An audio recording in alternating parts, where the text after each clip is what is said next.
Because why would Satan be trying to contend for the body of Moses? Well, what you guys don't know is that Stephen says something very specific. It says that Moses was trained in all of the Egyptian knowledge and all of the hidden secrets and the knowledge of the Egyptians. So let's take it back here. Moses is adopted into the bloodline of Pharaoh. Okay, he is adopted, and we know that when we are adopted into the bloodline of Christ, that now we take on Christ's nature. Moses is adopted into the bloodline of Pharaoh. Moses is also a second son. So we know in Egyptian culture that the first son would become Pharaoh. But what you don't understand is that the second son would become a priest, a demonic priest.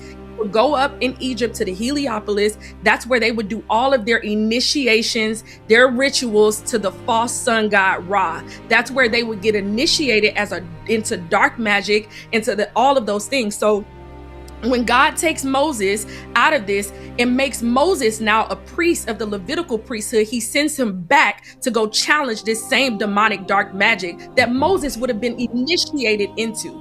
So this is the reason that this is important, that we're talking about this from a salvation standpoint, that this thing follows you and these covenants are binding, is because the same thing with Moses. That's why at the end of Moses's life, Satan comes and says, oh no, he's one of mine.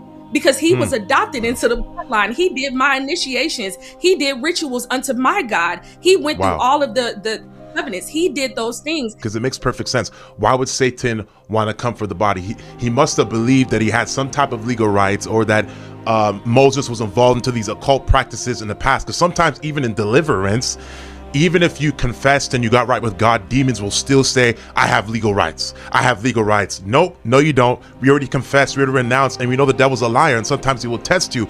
And that's why Michael said, the Lord rebuke you. And we know if the devil had legal rights, Michael wouldn't have said, the Lord rebuke you.